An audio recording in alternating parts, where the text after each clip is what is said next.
Are you planning a trip to Cuba? Well, this travel guide is going to give Americans who are more or less looking for an authentic trip to Havana. I'm going to be giving you my top 11 tips and things that I wish I'd known before I left the States. My name is Brighton, and this is my 5th day here in Havana, and I'm flying out tomorrow, but I wanted to do this quick video to let you know what I've learned so far. Number one is safety. Havana is a very safe place. Contrary to what we've heard in the United States, this place is more safe than just about anywhere I've ever traveled. There are police everywhere in the downtown Havana and the old town Havana areas that I've been. Overall, I was really comfortable walking here alone at any time of the night, and I would probably feel comfortable if I was a woman. There's lots of kids out playing and lots of women walking alone in the streets at night. Number two is very surprising for me. That is that the toilets, they're American-style toilets, but they don't have seats. So get ready for that. That was something I wasn't expecting. Also, you should bring your own toilet paper, but make sure that you throw it in the little trash can next to the toilet. It doesn't go into the toilet because it'll clog the old, whatever it is, couple 100-year-old plumbing here in Havana. So the third thing is the lack of internet, or actually, I guess it's kind of surprising that there is any internet in this country, but it's here now. And the way you find it, you have to buy a card, and they go anywhere for 1 hour. It goes anywhere from $1.50 up to about $5, depending on who you buy it from. If you buy it direct from the government, it's $1.50, but you have to wait in a long line. But you can buy it from a hotel, and they might charge you up to $5 for the exact same thing.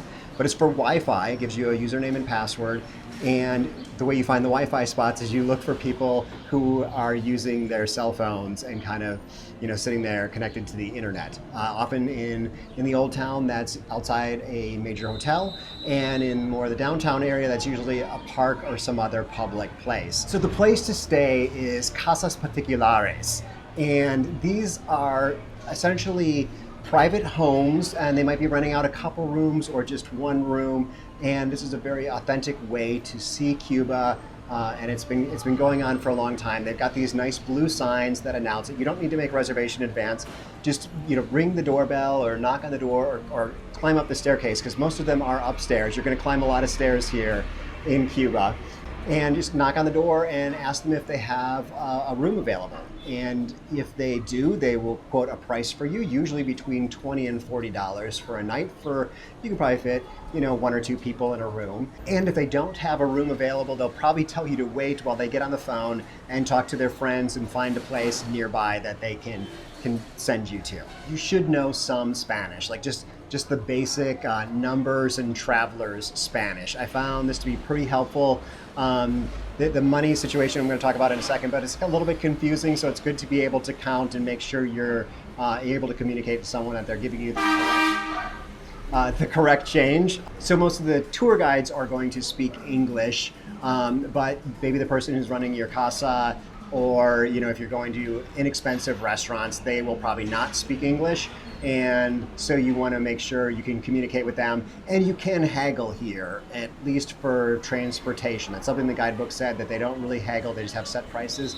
But with the bicycle taxis and the little cocoa taxis and whatnot, just give it a try and see, but not for food really.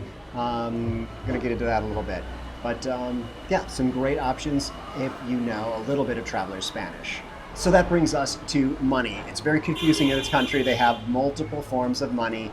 The old moneda nacional or pesos or cups, or the newer cooks. And the cooks are essentially $1 one cook equals $1. So the moneda nacional has faces on their bills, and the newer cooks have monuments on the bills. So moneda nacional is used by all the locals, and so signs will often have that money, which might be like something for a meal for 15 or 20 or 30, whereas in cooks, meals are typically $10 to maybe $15. So you're really, the price difference is really big. If someone's quoting the price in Cooks, it's probably a more expensive place. So let's talk about changing money. This is kind of complicated. First off, American credit cards and American ATM cards do not work in Cuba. So you have to bring money with you enough to be able to last through your whole trip that you will then go to a bank or a place to change money and change your money into cooks.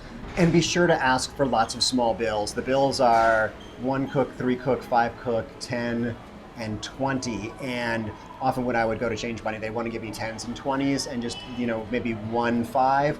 And I asked for mostly 5s, 10s, and 3s because the locals may not be able to break something as big as a $10 bill or a 10 cook bill. Also know that if you can bring something other than dollars to change over, you'll get 10% more money for your money. So if you've got pesos from Mexico or euros or I think pounds they can change, that'll give you your best exchange rate. The dollar has a 10% tax on it. Everything else you just pay the standard 3%-ish fee for changing your money. So in American dollars, that's a 13% fee. So the food is not as good as expected. I have a friend back home, Hilda, who cooks Cuban food and it's just amazing, but the food here has been a little more bland than I expected. It's also been a little more expensive in the tourist restaurants than I expected. So, typical price might be, $10 for an entree, and maybe they'll include a drink with that. Now I gotta say the flan is very good and there's lots of helado or ice cream here, and also expect the menu to change a lot. So you might sit down if they've got a printed menu and many of the things that are on the menu they don't have right now.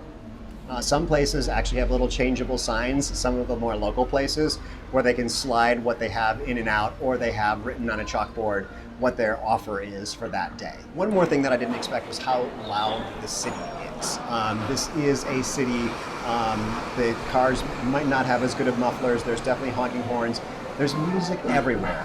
Cuban people love music, they love dancing, they love playing music, they love making music, they love dancing to music. So there's music everywhere, including the little bicycle taxi might be blaring some music at midnight as they go by your casa. So you're going to want to definitely bring earphones with you if you're a light sleeper. So prices, I wanted to quickly run through what I paid. So my Casa Particular, which could fit 2 people, it's got its own private bedroom and private bathroom. That's $30 a night.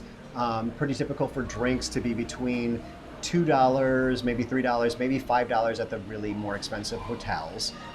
Dinner, $6 to $10, maybe $15. Museums are mostly free or maybe $1, except for the Revolutionary Museum, which is $8, which is great, especially if you speak Spanish and you can read everything in the museum. Most of the stuff is translated, and that's not common here in Cuba. So if you only speak English, it's probably a good idea to go, but you'll get a lot more out of it if you speak Spanish. Taxis to and from the airport are about $30. We took one of the little yellow cabs, which I felt a lot safer in than one of the 1940s or 50s automobiles that don't have seatbelts or shock absorbers or airbags or anything like that. But downtown, those old cars are a great option. Also, you have petty taxis for 2 people or cocos for up to 3 people. The pedicabs are just a few dollars each, and the Coco is just a few dollars more than that. And to wrap up, in terms of transportation, plan on walking in the street a lot. And the streets are a mix of asphalt and concrete and cobblestones and bricks, so and vehicles. But Cuban people mostly walk in the street, especially in the old city. The sidewalks are very narrow. And one tip for you would be to walk opposite the traffic. So almost every street here is a one-way street. And if you walk facing the traffic, you'll be able to see the cars coming towards you. Now the bicycle taxis get to go any which direction they want, and there's some motorcycles, and it really is safe. Don't worry about this, but you can't have an American attitude of like my right of way. You kind of have to have this is going to work out, and everyone just kind of flows and moves in and out of each other's way, and like in many other cities in the world. And there are a number of pedestrian-only streets. In the Old Town, there's Mercaderes and Obispo are the 2 main pedestrian-only streets. These are just wonderful, lots of cafes out on the walkway, essentially. And in the Old Town, it's San Rafael. Well, thank you for watching. I hope you found this helpful, and give me a thumbs up if you did, or leave me a comment down below. I'd love to chat with you all. And I do have one more video coming out that I will be talking about Havana some things that were, maybe kind of interesting, but maybe not as important as my 11 top tips.